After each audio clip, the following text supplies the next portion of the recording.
Salut à tous! Il pleut aujourd'hui. වහිනවා එළියේ. Donc, අද අපි කතා කරමු කෙනෙක්ගේ appearance එක කොහොමද අපි විස්තර කරන්න කියලා. ඒ කියන්නේ යාගේ කොණ්ඩේ දිගයි, ඇස් කළු පාටයි, මූණ රවුම්, ඔය වගේ කෙනෙක්ගේ appearance එක විස්තර කරන්නේ කොහොමද කියලා තමයි අද මම කතා කරන්නේ.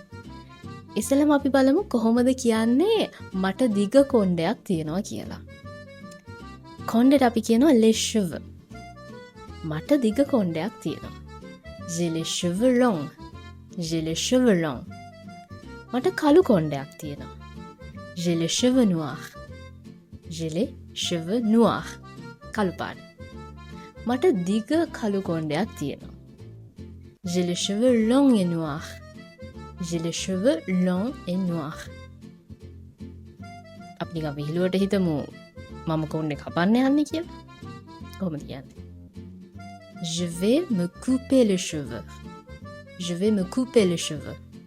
මම මගේ කොණ්ඩේ කපන්න තමයි යන්නේ. එතෙන්දී ඒක reflexive verb එකක් විදියට පාවිච්චි වෙනවා. මොකද මගේ කොණ්ඩේ තමයි මම කපන්න යන්නේ. ඔයාලා හිතන්නේ ඇත්තටම මම මගේ කොණ්ඩේ කපයි කියලාද? එහෙම හිතන්නේ නැහැ නේ. ඒ වුණාට මම ඇත්තටම කොණ්ඩේ කපුවා. නේ? Surprise! Maintenant j'ai les cheveux courts. දැන් මට කොට කොණ්ඩයක් තියෙනවා. Je me suis coupé les cheveux. මම මගේ කොණ්ඩේ කැපුවා. අපරාධ තමයි කරන්න දෙයක් නැහැ. එහෙනම් අපි මේ පාඩමෙන් බලමු කෙනෙක්ගේ appearance එක විස්තර කරන්නේ කොහොමද? කොණ්ඩේ, ඇස්, මූණ ගැන කොහොමද අපි විස්තර කරන්නේ කියලා. Donc c'est parti. Salut à tous. අද පාඩමෙන් අපි සාකච්ඡා කරන්න බලාපොරොත්තු වෙන්නේ කෙනෙක්ගේ පෙනුම කොහොමද අපි ප්‍රංශ භාෂාවෙන් විස්තර කරන්නේ කියලා. ඉතින් කෙනෙක්ගේ පෙනුමක් විස්තර කරනවා නම් අපිට අවශ්‍ය වෙනවා නාම විශේෂණ පද. ඒ කියන්නේ adjectives. ඉතින් මීට කලිනුත් මම පාඩමක් කරලා තියෙනවා ප්‍රංශ භාෂාවේ adjectives යෙදෙන විදිය ගැන. ඉතින් යොදන නාම පදය masculine ද feminine ද කියලා බලලා තමයි ඊට අදාළව අපිට adjective එක යොදන්න වෙන්නේ. අපේ බාහිර පෙනුම ගැන විස්තර කිරීම අපි ඉංග්‍රීසි භාෂාවෙන් කියනවා physical description. මේක අපි ප්‍රංශ භාෂාවෙන් හඳුන්වන්නේ la description physique. එහෙනම් අද පාඩමෙන් අපි බලමු la description physique. උසයි කියලා ප්‍රංශ භාෂාවෙන් කියන්නේ grand, grande. ඔහු උසයි, il est grand. ඇය උසයි, elle est grande. subject එක feminine නම් අපිට adjective එකෙත් feminine version එක තමයි යොදන්න ඕනේ. ගොඩක් වෙලාවට e අකුර තමයි අගට එන්නේ. කොටයි නැත්නම් පොඩි කියලා කියන්නේ petit, petite. ඔහු කොටයි. Il est petit. ඇය කොටයි නම් elle est petite. මහතයි නැත්නම් ලොකුයි කියලා කියන ප්‍රංශ භාෂාවෙන් gros, grosse. ඔහු මහතයි. Il est gros. ඇය මහතයි නම් elle est grosse.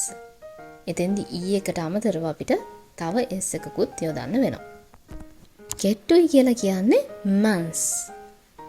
මේ adjective එකේ අගට e එකක් තියෙනවා. ඒක නිසා අපිට masculine noun එකකට සහ feminine noun එකකට දෙකටම මේ adjective එක යොදන්න පුළුවන්. එතකොට ඔහු කෙට්ටුයි නම් il est mince. ඇය කෙට්ටුයි නම් elle est mince. තරුණයි කියලා කියන්නේ jeune. ඔහු තරුණයි නම් il est jeune. ඇය තරුණයි නම් elle est jeune. එතෙන්දිත් ඒ adjective එකේ අගට e එකක් යෙදෙන නිසා masculine සහ feminine nouns දෙකටම අපිට එකම adjective එක use කරන්න පුළුවන්. වයසයි කියලා කියන්නේ âgé. ඔහු වයසයි, il est âgé. ඇය වයසයි, elle est âgée. මෙතෙන්දි âgé කියන වචනය අපිට âgé කියලා කියවන්න වෙන්නේ මොකද âgé පටන් ගන්න vowel එකකින්. එතකොට අපිට ඊට කලින් තියෙන වචනේ අග තියෙන ත sound එක ඒකට link කරලා තමයි කියවන්න වෙන්නේ. ඊළඟට අපි බලමු කොහොමද කෙනෙක්ට ලස්සනයි, handsome නැත්නම් beautiful කියලා කියන්නේ.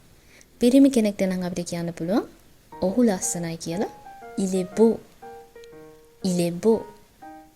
ගැහණු කෙනෙක්ට නම් beau කියන වචනේ විදිහට use කරන්න බෑ.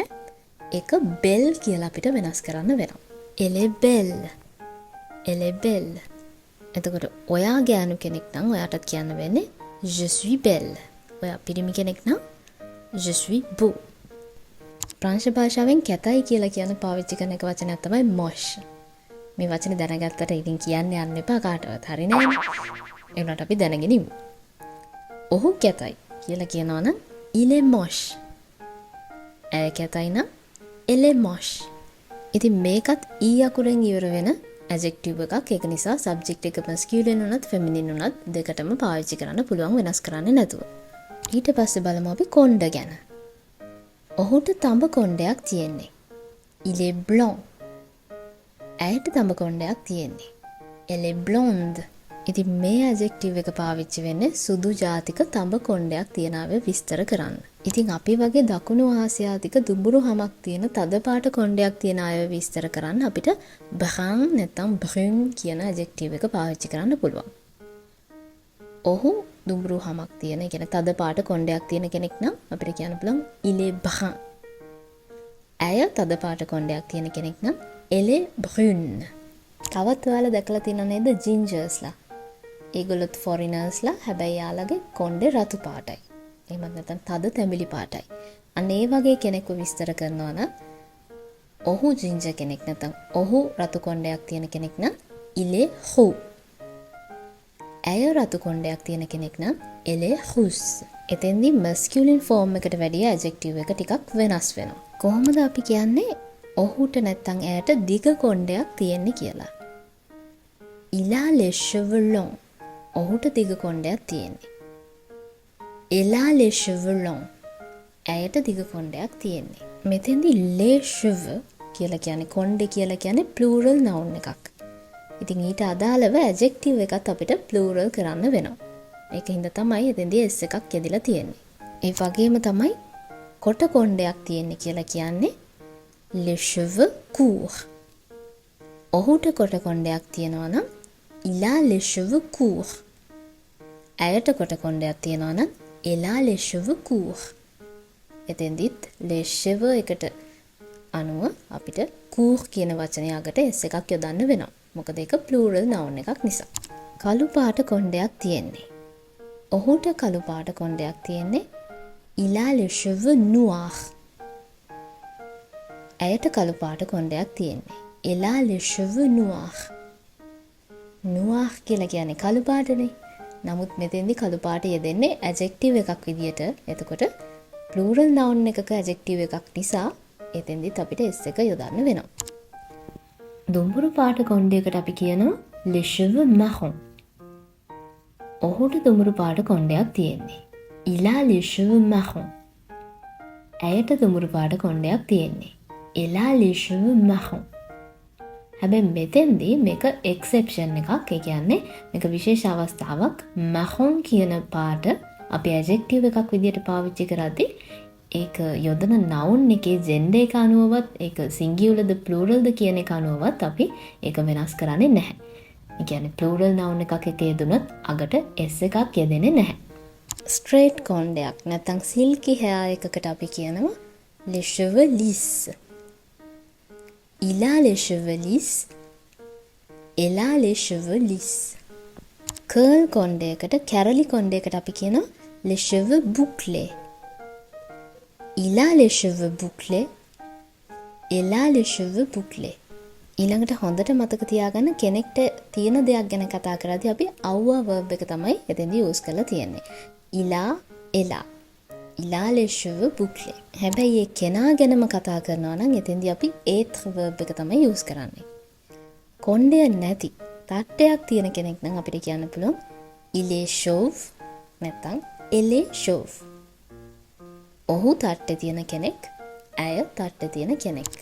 ඔහුට රැවුලක් තියෙනවා. රැවුලට අපි කියනවා barbe කියලා. une barbe. එතකොට ඔහුට රැවුලක් තියෙනවා නම් il a une barbe. ඊළඟට කළු ඇස් දෙකක් කියලා කියන්නේ les yeux noirs. ඔහුට කළු ඇස් දෙකක් තියෙන්නේ. il a les yeux noirs. ඇයට කළු ඇස් දෙකක් තියෙන්නේ. elle a les yeux noirs. ඊළඟට දුඹුරු පාට ඇස් වලට අපි කියනවා les yeux marron. මේ marron කියන පදය මම කලිනුත් කිව්වා වගේ plural noun එකක් එක්ක යෙදුනත් adjective එකක් විදියට plural වෙන්නේ නැහැ. ඒ කියන්නේ අගට s එකක් එන්නේ නැහැ. ඔහුට දුඹුරු පාට ඇස් දෙකක් තියෙන්නේ. il a les yeux marron. ඇයට දුඹුරු පාට ඇස් දෙකක් තියෙන්නේ. Elle a les yeux marrons. ඊළඟට round මූණක් කියලා කියන්නේ un visage rond. ඔහුට round මූණක් තියෙන්නේ. Il a un visage rond. ඇයට round මූණක් තියෙන්නේ. Elle a un visage rond. ඊළඟට හතරස් මූණක් තියෙන්නේ කියලා කියන්නේ ඔහුට හතරස් මූණක් තියෙනවා නම් il a un visage carré. ඇයට හතරස් මූණක් තියෙනවා නම් elle a un visage carré. අපි බලමු මේ උදාහරණය දිහා. Il a de courts cheveux noirs et de grands yeux bruns. Il est grand et beau. ඔහුට කොට කළු කොණ්ඩයක් සහ ලොකු දුඹුරු පාට ඇස් දෙකක් තියෙන්නේ. ඒ වගේම ඔහු උසයි ලස්සනයි. Il a les cheveux longs, bouclés blancs et il a aussi les yeux bleus. Elle est grande et belle. ඇයට දිග තඹ පාට කැරලි කොණ්ඩයක් තියෙනවා. ඒ වගේම ඇයට තියෙනවා නිල් පාට ඇස් දෙකක්. ඇය උසයි සහ ලස්සනයි. දැන් බලමු තමන්ගේ පෙනුම ගැන විස්තර කරන විදිය. J'ai les cheveux lisses et noirs et les yeux noirs. Je suis petite. මට තියෙන්නේ කළු පාට ලිස්සන සුළු කොණ්ඩයක්. ඒ වගේම කළු පාට ඇස් දෙකක්. මම පොඩි. දැන් මෙතෙන්දී මම ගැහණු කෙනෙක් නිසා මම je suis petite කියලා adjective එකේ feminine version එක තමයි යොදලා තියෙන්නේ. හැබැයි ඔයා පිරිමි කෙනෙක් නම් je suis petit නැත්නම් je suis grand. adjective එකේ masculine version එක තමයි ඔයා යොදන්න ඕනේ. ඉතින් ඔයාලටත් පුළුවන් දැන් මේ වගේ ඔයාලගේ පෙනුම, ඔයාලගේ physical appearance එක ගැන විස්තර කරන්න. ඉතින් මේ විස්තර කරද්දී ඔයාලට මෙතෙන්දී මගේ අතින් මග ඇරිච්ච මොනවා හරි adjectives තියනවා නම් ඔයාලට පුළුවන් පහතින් කමෙන්ට් කරන්න. එහෙනම් අපි මේ වගේම තවත් ගොඩක් වැදගත් වෙන පාඩමකින් ඊළඟට හම්බෙමු. À bientôt les amis.